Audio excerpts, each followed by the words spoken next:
Bueno, ya dijimos la semana pasada que la estructura comprensiva y de aprendizaje de un sermón tiene tres partes. Las partes son como en literatura, por ejemplo, tiene una introducción, tiene un desarrollo y tiene una conclusión. Estábamos diciendo que en la introducción uno dice el qué, de qué va a hablar en ese mensaje. Luego en el desarrollo dice por qué, es decir, presenta los argumentos del tema que seleccionó. Y en la conclusión tenemos el cómo, es decir, usted le dice a la congregación cómo espera que ellos pongan en práctica lo que ha enseñado. La aplicación es algo sumamente importante porque nadie debería predicar sin la intención que la gente no practique lo que está diciendo en el mensaje. Por lo tanto, esta estructura es básica, es básica. Ahora bien, vamos a ver que las partes del sermón son varias, pero recordemos un poquito acá lo que estábamos diciendo la semana pasada de la utilidad de un bosquejo. El bosquejo ayuda a trazar la línea de pensamiento temática que nosotros tenemos. Seleccionamos un tema, lo organizamos y ese tema tiene que ir bien, pero bien organizado de tal forma que comencemos y terminemos con la idea, pero que vayamos como creciendo, como desarrollando esa idea hasta llegar a un clímax en general. Por lo tanto, esa es una de las utilidades del bosquejo y también nos ayuda en la revisión del mismo bosquejo, ya que cuando tenemos nosotros un esquema, un bosquejo, y lo revisamos, si vemos que hay alguna idea que tiene algo que ver, pero no mucho, entonces es mejor quitar esa idea y colocar una que sea más apropiada al tema. Probablemente haya ideas que sean innecesarias en el bosquejo, entonces las quitamos. O posiblemente existen vacíos en el bosquejo que necesitemos llenar. Así que el bosquejo es útil para que nosotros revisemos que el tema nos ha quedado bien estructurado, bien explicado en el esquema y así cuando lo prediquemos va a ser muy sencillo para nosotros la exposición porque un esquema bien hecho es un esquema que nos permite hablar fluidamente el mensaje, debido a que nosotros vamos sencillamente cayendo una idea tras otra, porque las ideas están bien organizadas, se siguen bien. El bosquejo, cuando nosotros comenzamos a predicar, debería ser como un efecto dominó. Cuando cae la primera pieza, deben caer el resto. Entonces, cuando decimos la primera idea, cuando mencionamos la primera idea en nuestro sermón, esa idea nos debe llevar a la siguiente que va construyendo el tema que estamos predicando. Esto es muy Es importante muy que nosotros importante que tengamos. nosotros. Entonces, Entonces, veamos lo siguiente. veamos lo siguiente. Me parece que está entrando un retorno. ¿Escuchan ustedes un retorno que está entrando? Ya, Ok, no, ok, estaba entrando un retorno. Ok, entonces eso debe ser el bosquejo, que te dé las ideas que van cayendo una tras otra, que vayan en un orden temático, porque lamentablemente muchas veces pasa esto con algunos expositores. Hay gente que sabe bastante de la Biblia y que le gusta dar datos. Decía un amigo mío que ya no está entre nosotros, pero que sí está con el Señor, que cuando usted esté predicando, si se le viene algo a la mente, dígalo. Yo personalmente lo respeto mucho, es un escritor como yo, yo me alimenté de sus libros y también me dediqué a escribir como él, pero no estoy de acuerdo con eso, porque lamentablemente cuando comenzamos a ingresar al tema ideas que no estaban plasmadas ahí en el bosquejo, lo que cometemos es lo que en literatura se llama digresión, en literatura o en oratoria. La digresión es cuando vamos hablando de una cosa y sacamos otra idea, metemos esa idea y entonces nos apartamos de la idea central. A eso se le llama digresión y tenemos que evitarlo lo mejor que se pueda. Porque, ojo, hay una cosa, vea, esto es un dato que les voy a aportar y no se lo he aportado a los otros grupos. Pero cuando usted está predicando y de repente se le ocurrió una idea que a lo mejor no estaba en el texto, o tal vez estaba en el texto, pero no estaba muy relacionada con el resto de las ideas, lo que pasa es que usted al llegar a esa idea lógicamente lo que quiere es exponer, explicar esa idea. Pero cuando vuelve al hilo temático, psicológicamente usted va a tener un problema de volver como a encarrilarse en la carretera de ideas, en el hilo temático que llevaba. Entonces, cuando hay una idea que no tiene mucha relación con el resto, lo que hace esa idea es como ser una piedra de tropiezo en el camino.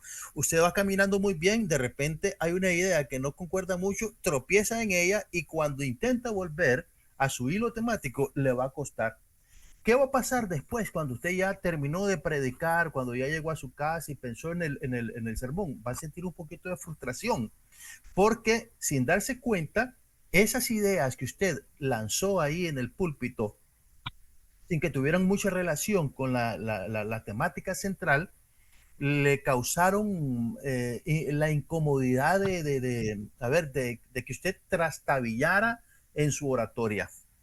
Entonces, usted no se da cuenta de eso en el momento, pero después le causa una sensación de frustración.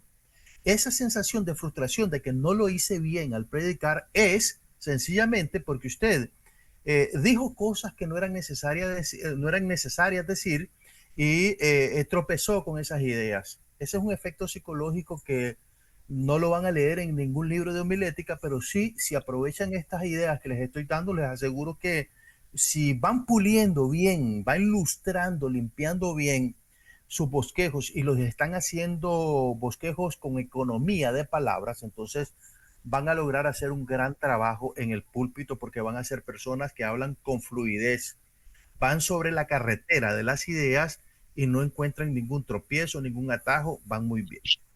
La tercera cosa es que el bosquejo nos ayuda a delimitar el tema. Delimitar ya dijimos que significa que nosotros nos mantenemos en la idea que estamos predicando y no nos salimos de ella.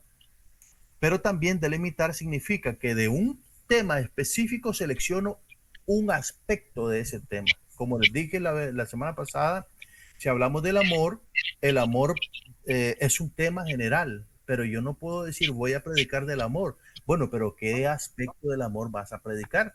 Porque está el amor a Dios, el amor de Dios a los hombres, el amor entre hermanos, el amor en pareja, el amor al prójimo, etcétera. ¿Cuál de esos amores vas a predicar?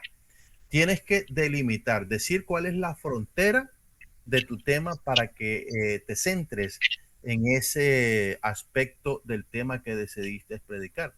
Y por último, porque los bosquejos bien hechos nos facilitan la exposición del tema y a las personas su comprensión. Cuando usted está hablando en el púlpito y lo está haciendo de forma fluida y coherente, para las personas va a ser muy fácil seguirlo porque simplemente usted está proporcionándoles ideas coherentes, bien organizadas y la persona va siguiendo el hilo temático. A eso se refiere entonces con que nos ayuda a hacer exposiciones bien comprensibles y que las personas puedan aprender. El bosquejo organizado, limpio, breve de ideas es una herramienta muy útil para la exposición y el aprendizaje, que es lo que estamos diciendo ahorita. La organización apropiada de las ideas es una de las mejores estrategias para el proceso enseñanza-aprendizaje. Porque si a la persona, por ejemplo, a la persona apaguen sus micrófonos, por favor. Porque si a las personas que está predicando va a trastabillar en una idea mal colocada y después va a sentir una sensación de frustración, lo mismo pasa con el oyente. El oyente va siguiendo el hilo temático, usted le está explicando muy bien, pero de repente, como él lo está siguiendo mentalmente en su exposición, de repente usted expuso alguna cosa que no estaba bien colocada y también mentalmente hizo tropezar a esa persona. Por lo tanto, el proceso de enseñanza-aprendizaje se facilita cuando nosotros tenemos bosquejos bien coherentes. Ya dijimos la semana pasada que este servidor propone que el bosquejo debe tener solamente 6 partes y que si pensamos que hay otra, debería caber perfectamente en cualquiera de estas. Título, texto, propósito, introducción, desarrollo y conclusión. Apaguen sus micrófonos, por favor. Apaguen sus micrófonos. Recuerden que decíamos al inicio que el bosquejo tiene 3 partes. Pues sí, tiene 3 partes o 3 secciones. Digamos que tiene tres secciones: la introducción, el desarrollo y la conclusión. Aquí, por ejemplo, el título, texto, propósito e introducción son la primera sección de la que estábamos hablando. Luego tenemos el desarrollo y la conclusión. Las primeras cuatro partes que estamos proponiendo acá son la parte que allá compone la introducción en general. Porque si ustedes se fijan, nosotros en el cuarto punto tenemos la introducción. Hasta ese momento comenzamos a hablar. Esas otras partes son partes de la estructura que debe llevar un bosquejo, pero todas esas son parte de la introducción, por decirlo así. Y la introducción propiamente dicha sería entonces la cuarta parte que tenemos acá. Y usted me podría decir, ¿y el tema dónde está? Recuerden que les dije lo siguiente. El tema es todo lo que vamos a desarrollar, es el contenido, digámoslo así, como intangible del texto, del sermón, del bosquejo. Es la parte intangible, es todo eso que vamos a decir, eso es el tema. Pero podríamos, por ejemplo, en un bosquejo que vamos a revisar más adelante, decir que el tema general es la gracia o el agradecimiento. Mientras que delimitamos un poquito más el tema y acá, citando primero a los tesalonicenses 5:18, vamos a delimitar un poquito más el tema y vamos a decir que estamos estimulando a los hermanos a tener esa actitud de agradecimiento. El agradecimiento es una cosa, pero la actitud de agradecer pues ya está un poquito más delimitado. Luego, esto es importantísimo, esta parte es importantísima. El bosquejo debe tener o tiene solo dos componentes. El bosquejo se compone de ideas principales y se compone de ideas secundarias. Las ideas principales son aquellas que están marcadas con números romanos. Los romanos simbolizan específicamente las divisiones principales o las ideas principales. Usted selecciona un tema para predicar y ese tema tiene varios aspectos, varios perfiles. Usted tiene que ver cuáles son los aspectos más importantes de ese tema. Y esos aspectos o esas divisiones o esas ideas principales de ese tema, usted las va a ampliar, las va a explicar y esas se van a explicar con las ideas secundarias. Los símbolos que se utilizan en un bosquejo homilético son cuatro. El primero es el número romano. El número romano simboliza, cuando usted lo pone en una oración al inicio, simboliza la idea principal o una de las ideas principales o una de las divisiones principales. Si usted mira un bosquejo y ese bosquejo tiene varias ideas que están marcadas al inicio con romanos, usted debería deducir que esas son las ideas principales de ese bosquejo, de ese tema. Luego tenemos las letras mayúsculas, A, B, C, etcétera, que simbolizan las ideas secundarias, es decir, las explicaciones con las que ampliamos las ideas principales que están marcadas con números romanos. Luego tenemos las ideas de tercer lugar, así le llamo yo, que las marcamos al inicio con números arábigos. Los números arábigos simbolizan explicaciones, ampliaciones de las ideas secundarias. Las ideas secundarias son ampliaciones y explicaciones de las ideas principales, que serían las que están en Romanos. Y esa categoría va, esa jerarquía va así, de esa forma. Cuando ustedes encuentran entonces una idea que está con números arábigos al inicio, eso quiere decir que esa es una explicación de la idea secundaria. Vamos a ver el ejemplo posterior. Y por último, y siguiendo la misma trayectoria, tenemos las letras minúsculas que serían los subincisos, que son las ideas que explican las ideas de tercer lugar, que a su vez explican las ideas de segundo lugar y que a su vez explican los puntos principales. Espero que esto lo puedan captar porque en esencia, esto que estamos hablando en este momento es lo principal de la homilética. Bueno, veamos este esquema. Fíjese bien.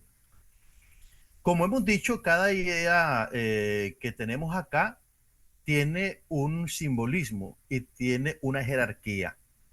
Ahí tenemos un punto principal, 1, simbolizado con número romano, y esa idea principal tiene dos explicaciones, A y B. Pero B tiene dos explicaciones. Esto es simplemente un esquema de ejemplo. Pero, por ejemplo, mire ahí, usted tiene que A no tiene esas explicaciones 1 y 2, pero bien podría tenerlas. Simplemente que yo estoy tratando de ilustrar. Puede ser que A tenga tres explicaciones, luego que B no tenga y C que sí tenga. Y luego tenemos en el 2, el subinciso, el inciso 2, tenemos que tienen dos explicaciones, subincisos A y B. Entonces, es como que esta jerarquía de ideas nos está diciendo de que el punto número 1 se está explicando y de forma detallada. Cuando ya llegamos a la A y B, a las letras minúsculas, estás diciendo ahí que al bosquejo, a la explicación, le estás poniendo más detalles de la idea que estás explicando. Sigamos entonces. Veamos el siguiente ejemplo de un bosquejo. Aquí lo primero que vamos a revisar es que este bosquejo tiene las 6 partes que yo les he propuesto. Tiene ahí un título, agradecimiento, la llave al corazón de Dios. Tiene un texto, tiene un propósito, tiene una introducción y aquí comienza el desarrollo. Tiene un punto principal 1, un punto principal 2 y luego tiene un punto principal 3 y tiene una conclusión, como ustedes pueden ver. Pero ahora vamos deteniéndonos un poquito. Tenemos entonces un título. El título traten de siempre hacerlo lo más atractivo posible, como les decía la otra vez. Dante, por ejemplo, tiene una prédica que se llama Bailando con la más fea. Entonces, cuando hay un título de ese tipo, uno quiere saber a qué se refiere eso de bailando con la más fea. Voy a cortar un momento por aquí, voy a cortar un momento por aquí para saber si tienen alguna pregunta, algún comentario, por favor, para que luego sigamos en la parte del desarrollo y veamos ya exactamente cómo se forma el bosquejo en su estructura. ¿Alguien que tenga alguna pregunta, por favor, algún comentario?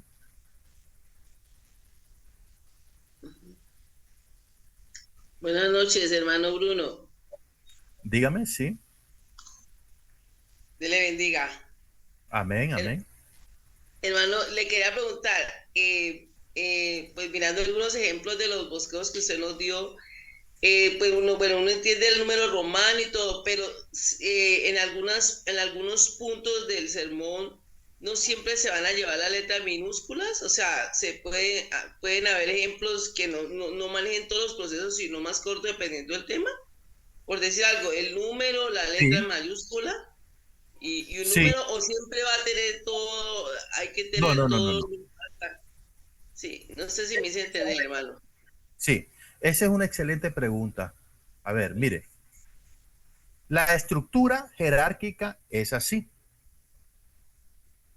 Todas estas letras, estos números, simbolizan un orden jerárquico.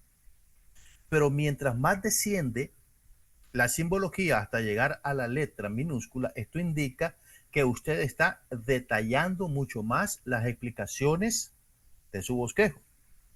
Bueno, yo no, yo no propongo ni aconsejo que usted llegue hasta esos subincisos, letras minúsculas. ¿Por qué? Porque cuando un bosquejo tiene demasiados detalles en su explicación, probablemente no sea conveniente para el que está escuchando el sermón. ¿Mm?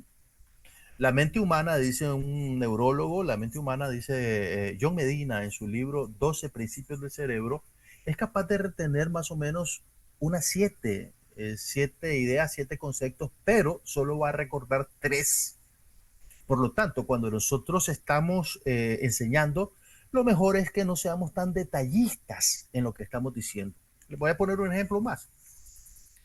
Yo tenía una profesora, una mujer súper erudita, miren, es lo más erudito que yo he conocido en lingüística.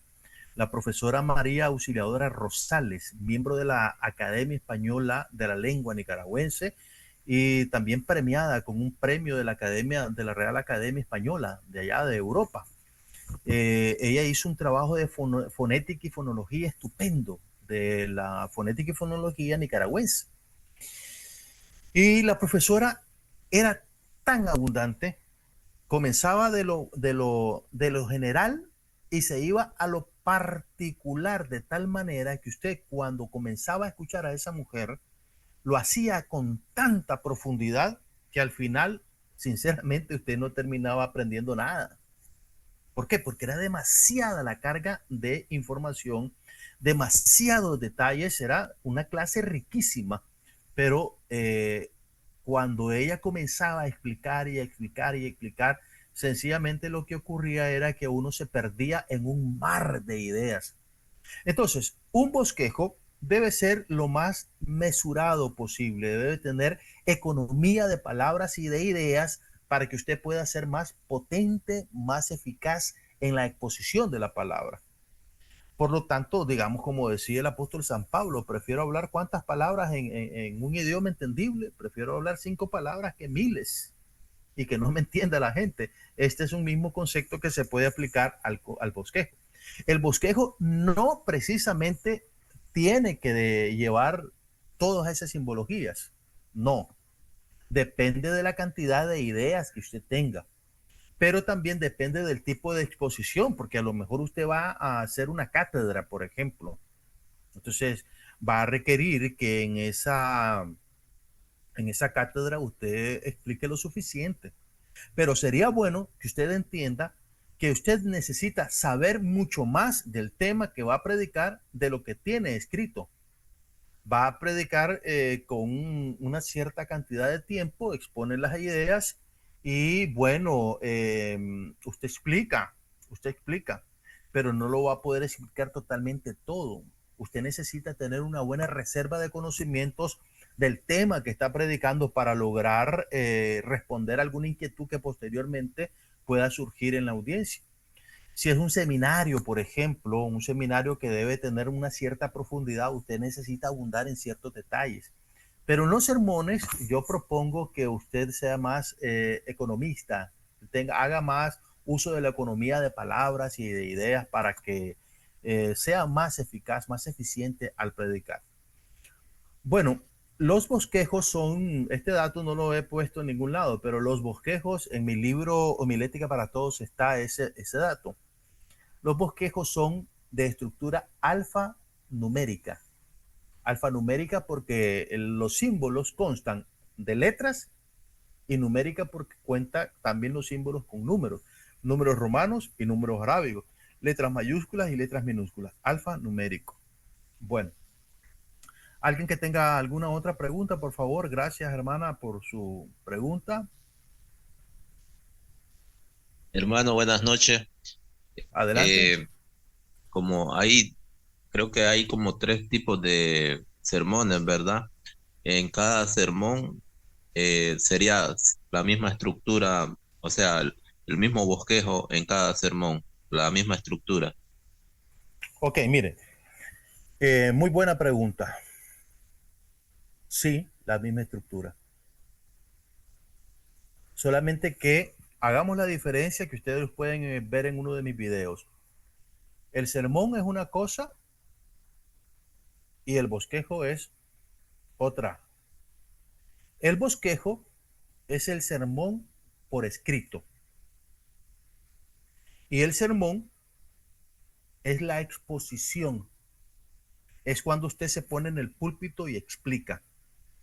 Entonces, esa parte, cuando ya el bosquejo se convirtió en sermón, esa exposición, usted, ese bosquejo de ese sermón, puede hacerlo o debe hacerlo con la misma estructura.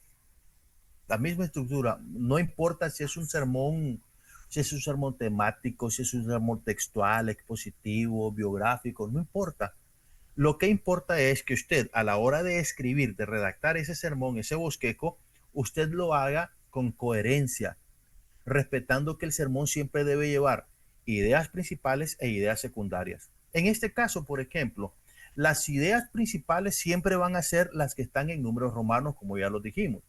Y todas las demás, la A mayúscula o las letras mayúsculas, los números arábigos y las letras minúsculas, todos estos símbolos en cierta forma son ideas secundarias, porque responden a la explicación de una idea anterior, de una idea a la que están subordinadas.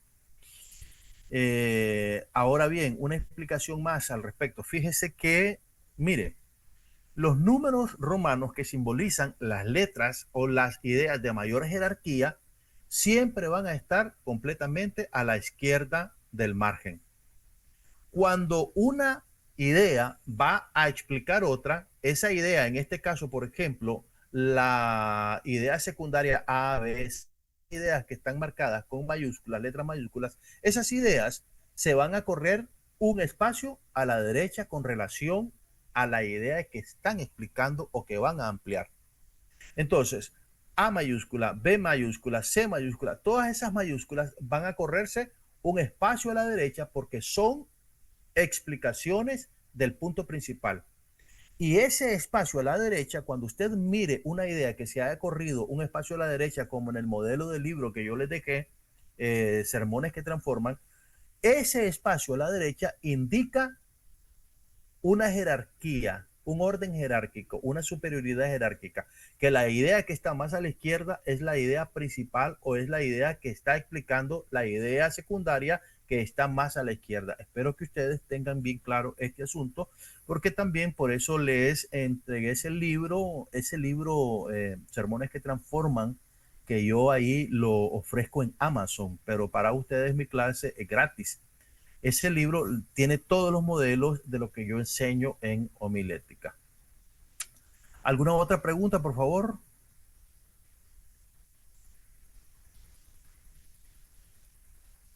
Bueno, seguimos adelante entonces. Vamos acá a la presentación del bosquejo. Ya tenemos un bosquejo hecho. Dijimos que este bosquejo tiene las 6 partes, ya vimos. Y fíjese bien, la idea central de este mensaje que preparé es la que está escrita en el propósito. Al propósito le podemos llamar objetivo, también le podemos llamar tesis y también se le puede decir enunciado principal. De estas 4 formas se le puede llamar. Aquí le voy a llamar propósito. A mí me gustaría llamarle también tesis, porque cuando estamos hablando de una tesis, estamos hablando de una idea de la cual tengo que convencer a los que me van a escuchar esa idea. Entonces, los tengo que convencer y tengo que presentar mis argumentos para convencerlos de esa idea principal o de esa tesis. Así que, ¿por qué digo esto? Y escuche bien esto, por favor. Todo sermón, toda clase, todo discurso tiene que ser argumentativo. ¿Por qué tiene que ser argumentativo? Muy simple. Porque usted tiene una idea y lleva una idea en el corazón, en su boca, de la cual quiere convencer a los que van a escucharlo. Porque nadie debería predicar sin querer convencer a las personas de aquello que va a predicar, sino para qué predicar.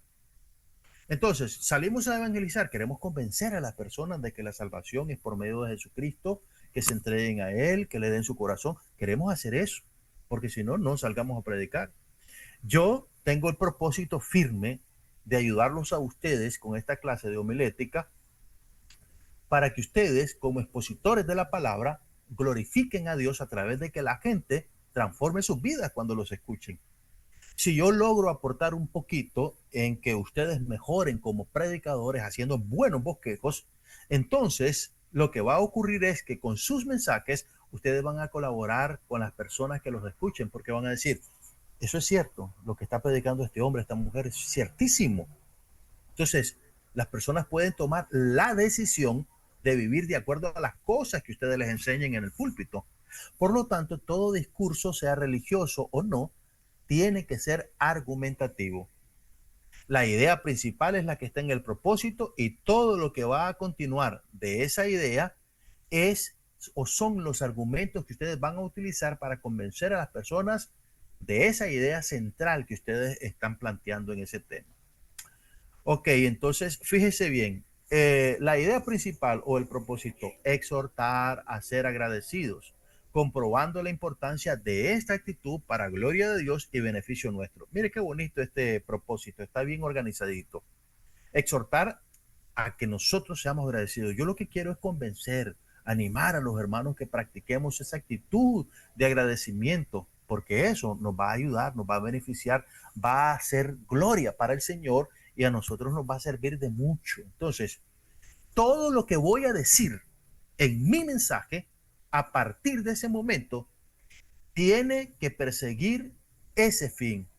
Voy a predicar con el objeto de exhortar, de animar, de convencer a los hermanos a practicar el agradecimiento. Esa es la idea. Entonces, todo lo que voy a decir a continuación, todo lo que voy a decir a continuación debe ser un escalón que me ayude a lograr eso que estoy planteando en mi propósito. Veamos entonces si se logra esto. La primera idea, tengo dos ideas ahí para entrar a mi bosquejo o a entrar a mi sermón. Naturalmente somos más propensos a quejarnos. ¿Por qué? Porque somos más propensos a pensar en lo malo que en lo bueno. Imagínense, de golpe, inicio mi sermón y les digo, hermanos, saben ustedes que nosotros somos proclives siempre a estarnos quejando, a estar pensando en lo malo. Luego caigo con otra idea. Usted no agrada a Dios con esa actitud, pero Él se quiere complacer en usted por medio del agradecimiento. Estas dos ideas tienen relación directa con el propósito de mi bosquejo, con el propósito de mi sermón. Veamos lo siguiente. Este es un sermón textual, porque me estoy basando en un texto de Primera a los Tesalonicenses, capítulo 5, versículo 18, y las ideas principales de ese sermón son las ideas que me ofrece el texto mismo. Den gracias a Dios. ¿Ok? ¿Qué es lo que quiero con este mensaje? Quiero convencer, animar a los hermanos a tener esa actitud de agradecimiento. Y la primera idea principal que uso es den gracias a Dios. Ahora, no solamente voy a decir, hermanos, den gracias a Dios. Ahora voy a explicar eso. Fíjese, voy a utilizar tres ideas secundarias para explicar eso. Den gracias a Dios. El agradecimiento, queridos hermanos, glorifica al Señor. Vamos a leer lo que dice el apóstol San Pablo en 2 Corintios 4:15. Y luego, cuando ya amplío esa idea, sigo con otra idea para ampliar mi idea principal, la primera, que es den gracias a Dios. No agradecer es una actitud impía. Hermano, si usted tiene una actitud de estarse quejando, amargado, de estar vociferando de todo, entonces usted está como el impío. Mire lo que dice el apóstol Romanos. Entonces, luego sigo a otra idea secundaria. Muchas culturas tienen la costumbre de agradecer. Entonces, aquí ya no solamente estoy aludiendo a la escritura, sino que ahora voy a ejemplificar y voy a citar, por ejemplo, el Thanksgiving, que celebran allá en noviembre, el último jueves de cada noviembre en los Estados Unidos, el Día de Acción de Gracias. Mire qué bonita esa actitud del pueblo norteamericano, que ellos tienen esa actitud, por lo menos se reúnen un día específico. Entonces, aquí nosotros estamos viendo que estas tres ideas secundarias explican, amplían esta idea principal número uno. Luego, yo tengo la segunda idea principal, que sería la segunda idea que me ofrece el tema. Y hay que dar gracias a Dios por todo. Ahora sigo con el esquema de ampliar eso de por todo. Efesios capítulo 5, versículo 20. Dando siempre gracias a Dios por todo, dando siempre gracias por todo al Dios y Padre en el nombre de nuestro Señor Jesucristo. Vea, la Biblia nos exhorta una y otra vez a dar gracias. Luego, sigo ampliando esto de por todo. La Biblia nos exhorta a agradecer todo. Todo es un adverbio de cantidad cuyo sentido indica que nada es dejado fuera. Ahora bien, fíjense en lo siguiente, por favor. Estoy en la idea secundaria 2, pero aquí voy a explicar un poquito más lo que significa todo. Todo incluye lo siguiente: las cosas lindas que nos pasan, las dificultades que atravesamos, por nuestros hijos, empleo, por nuestros jefes, por el maltrato que recibimos, porque esto mejoró nuestro carácter, por los que nos sacan canas verdes, etcétera. ¿Ves? Entonces aquí usted está viendo que estamos cumpliendo con el orden jerárquico. Luego tenemos la palabra dice, y citamos ahí unos versículos y los leemos. Le ponemos un sello de autoridad cuando leemos las Sagradas Escrituras a esa idea que le estamos presentando a los hermanos en este momento. Entonces, el punto principal 2 es por todo. Y luego tengo un texto en Efesios que estoy citando para reforzar que hay que dar gracias a Dios, así dice el Espíritu Santo. Y luego explico el adverbio de cantidad todo.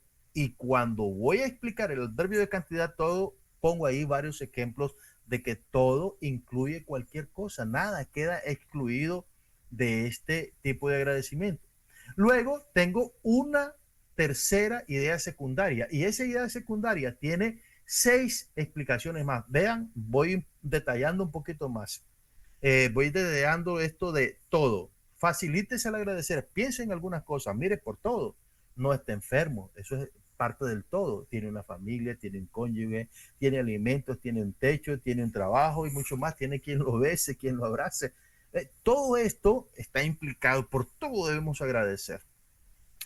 Mi profesor de hermenéutica, el doctor Heriberto López, estaba contando la historia de una mujer que estaba haciendo referencia al Salmo 23. Jehová es mi pastor, nada me faltará. Entonces dice que la señora en un momento de duelo, de luto, le explicó a él que cuando dice la escritura, nada me faltará, eso también incluye las cosas malas. También las cosas malas no nos van a faltar. Por lo tanto, debemos tener un sentido de agradecimiento y todo está incluido en esta esfera del agradecimiento que debemos tener hacia el Señor y hacia la vida, por supuesto. Aquí tenemos entonces la idea principal número 2 y esa idea principal número 2 tiene 3 ideas secundarias que van ampliándolas, pero B y C tienen ideas que aún profundizan más en el concepto que estamos ofreciendo. Y si ustedes se fijan, esto que estamos hablando ahorita en este bosquejo, todo tiene una concordancia. Me está ayudando a conseguir el propósito que quiero de exhortar, animar a los hermanos a ser agradecidos hasta el momento, sí o no. Ustedes lo saben mejor. Punto principal número 3, porque esto es lo que Él quiere de ustedes. Mire cómo, qué bonito este bosquejo, porque en este bosquejo tengo 3 ideas principales y cada una de ellas se va ampliando, la voy ampliando, la voy ampliando. Y esta idea principal por lo menos tiene 2 ideas, 3 ideas secundarias. Correcto, tiene 3 ideas secundarias. La idea secundaria número 1, o la A, porque esto es lo que Él quiere. Hacemos la voluntad de Dios al agradecer. Pero el que no es agradecido es una persona que no está complaciendo al Señor. Luego, el B, sigo con mi otra idea, yo continúo hablando. Esto es lo que Él quiere que hagamos porque la gratitud nos beneficia. Y entonces pongo en esa idea secundaria B, pongo 3 explicaciones. La gratitud nos ayuda a enfocarnos en las cosas que ya tenemos, no en las que nos falta. Agradecer nos permitirá centrar nuestros pensamientos en lo bueno. Valorar las cosas las atrae. Si quiere tener, agradezca lo que ya tiene. Mire qué bonito entonces. Esta actitud de agradecer es una actitud que Él quiere en nosotros. ¿A quién agrada el que se está quejando? Y usted hace esa pregunta en general. Luego tenemos la conclusión. Pongan en práctica lo aprendido. Aquí, cuando esa sentencia pasa o se pone ahí, pongan en práctica lo aprendido, usted tiene que decirlo con fuerza. Eso se llama aplicación. La aplicación es la invitación que usted hace al oyente a practicar lo que usted está predicando. Y en esta conclusión tengo 3 ideas para cerrar nuestro tema. En una hoja de papel escriba 5 cosas por las cuales está agradecido. 2. Haga una oración para agradecer al Padre. Incluya aquella cosa que le perturba. Hable con Dios e incluso dígale, Señor, gracias porque esto me molesta, sin embargo, es tu voluntad.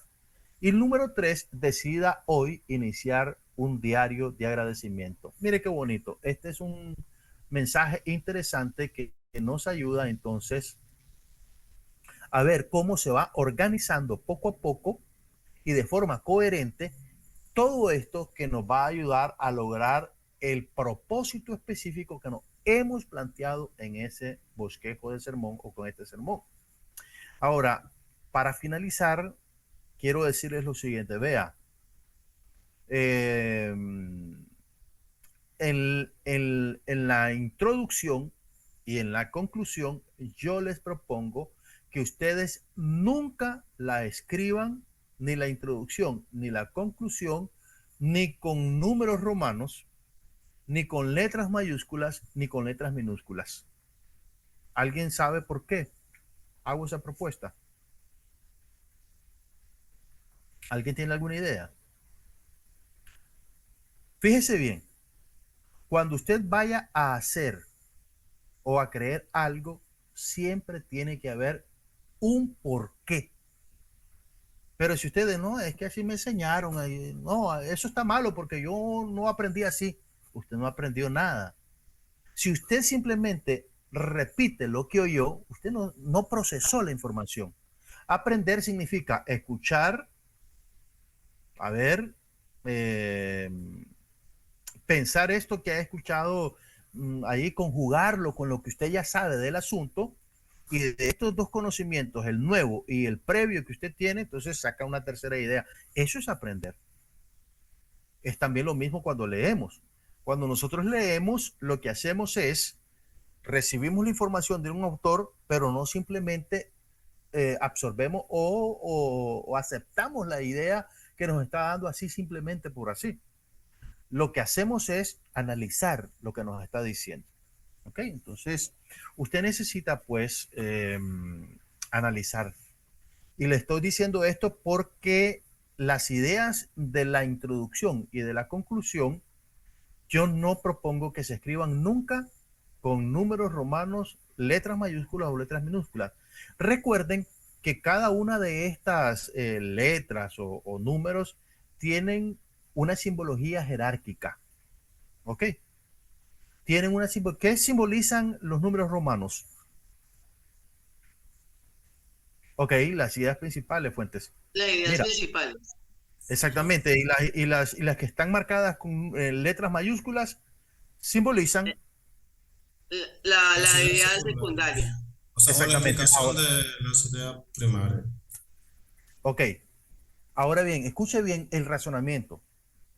En la introducción y en la conclusión no hay ideas principales, no hay ideas secundarias, ni en la conclusión ni en la introducción. Hay hermanos que marcan esas ideas e incluso le ponen introducción, pero antes le ponen un número romano. Eso no se debe hacer porque en la introducción y en la conclusión no existen ni ideas principales ni ideas secundarias. En la introducción y en la conclusión lo que existen son ideas que nos ayudan a entrar al tema y en la conclusión ideas que nos ayudan a salir del tema. Pero las ideas principales y las ideas secundarias están en el desarrollo del mensaje. Y es allí donde se tienen que usar este tipo de símbolos. ¿Ok? Ese es mi razonamiento y yo se los propongo. No digo acéptenlo, pero por lo menos tengo una base para decir. Ahora bien, ¿y con qué voy a puntuar ahí mis ideas de la introducción y la conclusión? Háganlo con números arábigos. ¿Pero por qué? ¿No simbolizan también un orden jerárquico? Sí, es cierto. Pero recuerden una cosa. Si ustedes sacan las letras, ya sean minúsculas o mayúsculas, de la homilética o de un bosquejo, no significan nada más que un alfabeto. Los números romanos no son de utilidad universal, pero los números arábigos sí. Los números arábigos simbolizan esa sucesión numérica aritmética de una idea tras otra. Eso es universal. ¿Ok? Mientras que las letras mayúsculas no significan sucesión numérica. Solamente en el bosquejo homilético esas letras simbolizan un orden jerárquico y de numeración, pero fuera de homilética no. Por lo tanto, yo propongo, con base en lo que estoy diciendo, que utilicen en la introducción y en la conclusión, utilicen números arábigos, porque el número arábigo es de uso universal y simboliza esa sucesión aritmética de numeración.